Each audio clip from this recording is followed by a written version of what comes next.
Well, howdy ho there, folks. How are we doing today? Hopefully, all doing peachy keen, feeling the love of the Lord today, having a great time. I'm personally am have all yeah,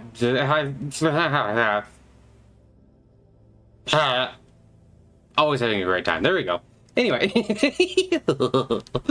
um, so today I was going to talk a little bit about the Chaos Gods and chaos in general because I've been on kind of a chaos kick lately. I've been playing more Warriors of Chaos in Total War Warhammer 3, and I've been playing some Chaos in Space Marine 2 because, well, it just kind of randomly assigns you. Sometimes you're a Loyalist, sometimes you're Chaos when you do the multiplayer stuff. So I've been getting a bunch of Chaos, though. I think like my first like 8 games in a row, I was just Chaos. And I was basically just a Raptor every time because, that's the fun part. But I was just thinking about how if you have a non-dual perspective, coming into Warhammer, sometimes it makes it a little bit weird. Because, part of me doesn't really believe in the concept of, like, good and evil. I think that they're basically human constructions. And that the Lord is present always.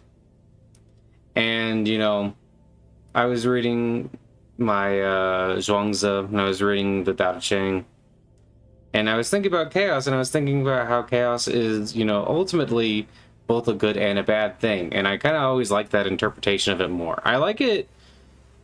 See, I feel like the interpretation of chaos we often see is just like basically gigantic malevolent children, and I'm not really a big fan of that. Like if you look at the Horus Heresy, for instance, when the 4 Chaos Gods are there and the Emperor is trying to talk to them, it just seems so cartoony, and that's really not the way I like the Chaos Gods represented. I like them represented so much more as these much more Lovecraftian, beyond type of creatures. These things that you don't really understand.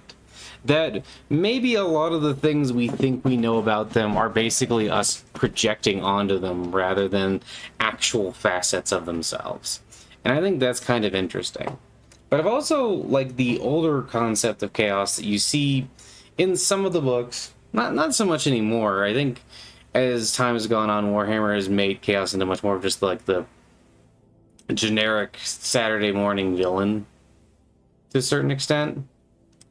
But the idea that, like, for instance, Tzeentch doesn't just represent, like this constant trickery and things like that, but also has this representation of hope and just like change across the cosmos. Something that you need so that there isn't just stagnation. But at the same time, like, you have things like Nurgle as a representation of the fact that there are some things that are stagnant and that there is entropy in the universe, and it's kind of okay to be okay with that. And that, like Slaanesh, for instance, like, there's nothing necessarily wrong with pleasure and, occasionally having a little bit of excess in your life. But, you can easily go way too far. And, Khorne, also having these ideas of, like, martial prowess and more, like, honorable combat. But, of course, as we all know, they don't just represent the good or the bad. They have this big, crazy type of energy about them. And that's part of what I like about them so much, is that they're so broad of concepts. And the idea that they're just, like, constantly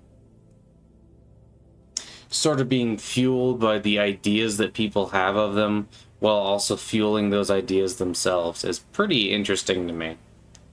I think the idea of taking chaos and making it something that is much more benign, or even taking it and making it something that is, like, in some sense good in the right abstraction, seems rather interesting to me.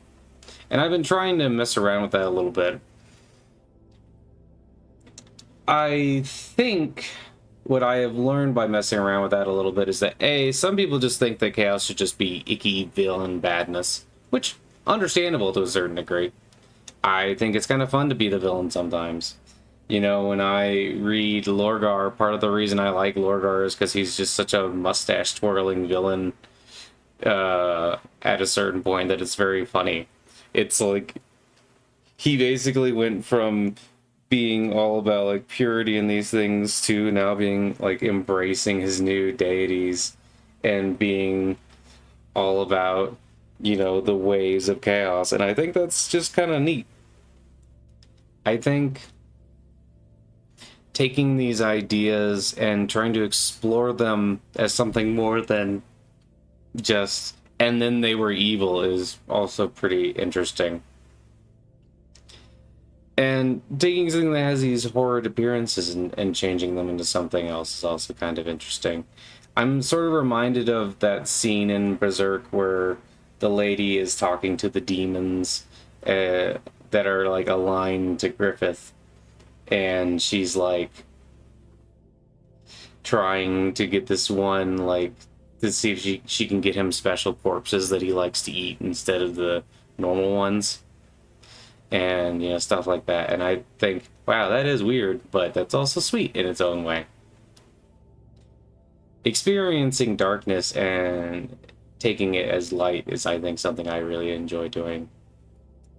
I keep having this idea for a character that is basically a seer, probably of Tzeentch, or maybe just a seer of chaos in general, who has kind of just gotten to a point where we're seeing enough of the game, the great game that the gods play, that they're just not really super phased by it anymore. They're not really after power in some abstract sense. They're not after demonhood. They're just kind of after just exploring. I like the idea of taking something like this weird trickeriness of like Tzeentch and just taking it and having this person explore the depths of reality as it really is. Not trying to, like, you know, just take over things, but just exploring, to explore. You know, a little bit like Trazen the Infinite, although not a kleptomaniac. But it's okay, we still love you, Trazen, even though you are a kleptomaniac. I'd still give him a hug. Or, you know, like, someone who's just, like, kind of embracing the idea of, like, everything is kind of okay in Entropy. There's actually something very kind of Buddhistic about that whole idea of everything is eventually going to end, that nothing is truly impermanent. And I find that idea with Nurgle kind of very interesting. Like, you can take that and, you know, turn it into this sort of, because I was imagining almost like a sort of like Buddhist monk almost guy who's traveling around, or gal who is just like basically a warrior of Nurgle, but it kind of embraces these sort of ideas that entropy is just like a natural thing and is less like, yes, virulence and disease, but it's more just like, oh, that even the virulence and disease will eventually end, and just kind of embraces the idea of entropy, but not in like this, oh, everything's gonna end, so everything sucks, but in more of a everything's going to end and that's okay kind of way. Embracing the stagnation, I just think, is a really interesting way to do that. Maybe a warrior of Khorne who is, I was kind of almost thinking, I was kind of thinking of a samurai for some reason, of like someone, not like a realistic depiction of a samurai, because, you know, realistically a samurai were people who are part of a system who are just maybe have more clarity about certain things, but they're still like, you know, ultimately tools of a violent system. But like someone who's just kind of wants like honorable duels and is just sort of looking to make his mark in the galaxy, or make her mark in the galaxy, where she's like a lady who's earned her way to like earning the respect of maybe some Chaos Astartes or something like that. Maybe she's like one of those pseudo Astartes in one of the Alpha Legion books, the Haro Master, who, like, this one guy makes a pair of basically female Astartes who are you know, almost on par with regular Stardies. Not quite exactly, but whatever. You know, Warhammer has its weird sexism type stuff in there. But I thought that would be kind of interesting. Or like, you know, like a warrior poet for Slaanesh. Like someone who sees this all as an art and has become like obsessively, like maybe even like obsessively ritualistic about the way they approach things, and like is trying to find the perfect level of swordsmanship, so that they're always pushing forward and always trying to like obsessively be better. But you could also have them be like Miyamoto Musashi. I said that kind of weird, but you know, people will know if they know. Miyamoto Musashi. There we go. Like, basically, like, for them, it is about that moment, the art of the duel, but like perfecting the way of the warrior. And we can do all these different things and have like these at least interesting characters. See, part of the reason I like Chaos so much is I've been rereading a lot of the Chaos books, like the Fabius Bile series and the Night Lord stuff. The Night Lord series by Aaron Dembski-Bowden, who is probably my favorite Games Workshop author. And also stuff that's not in Games Workshop. And just really kind of exploring these ideas of like heaven and hell are what you make of them. Like, a lot of it has more to do with the way we perceive and move through these concepts, as opposed to any individual concept being like a hard line. Like, I think that you could be like a follower of Tzeentch and happy. You could be a follower of Nurgle and happy, a follower of Khorne and be happy. Probably angry and happy, but you know. Or even a follower of Slaanesh. And that you can kind of take the changes that come and use them to your own advantage. See, this is like what the non-dual perspective kind of teaches me, really, is that there's always something good even in like the midst of evil. Now, that being said, I think depending on how exactly you look at the gods, this could be a bit of a stretch. Because certain lore, and especially like more recent lore, has really kind of pushed the idea that the Chaos Gods are just evil and there's really nothing else to them. And I don't really like that idea as much. I like the idea of having, you know, this multifaceted thing that you can kind of use in different ways. That, you know, you can use as a different element of stories. Or like, you know, in God Eater, where like part of the reason that chaos is important in that is that the Sigmarites actually, even if they are trying to help them, they act like they're superior to the local people, and they act like they're doing better for the local people and kind of like abusing them in the process. Showing that, you know, chaos in this instance can be almost like a force of liberation to a certain degree, or a liberation from one thing, but you do end up giving yourself up to another, which is kind of interesting. And I don't know, I just really like the idea of like chaos philosophers and people who like take these elements of these things that are supposed to be strictly speaking evil and make them something that is much more complex and interesting.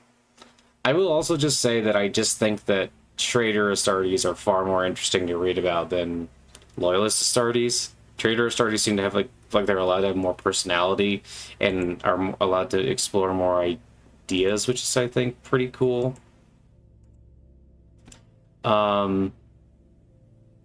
So yeah, I don't know. This is just some stuff I've been thinking about lately. I really like the idea of like this Tzeentch seer just exploring the galaxy in 40k, or maybe just like exploring the realms in Age of Sigmar, or, you know, even in just regular old fantasy, just kind of wandering around and just exploring.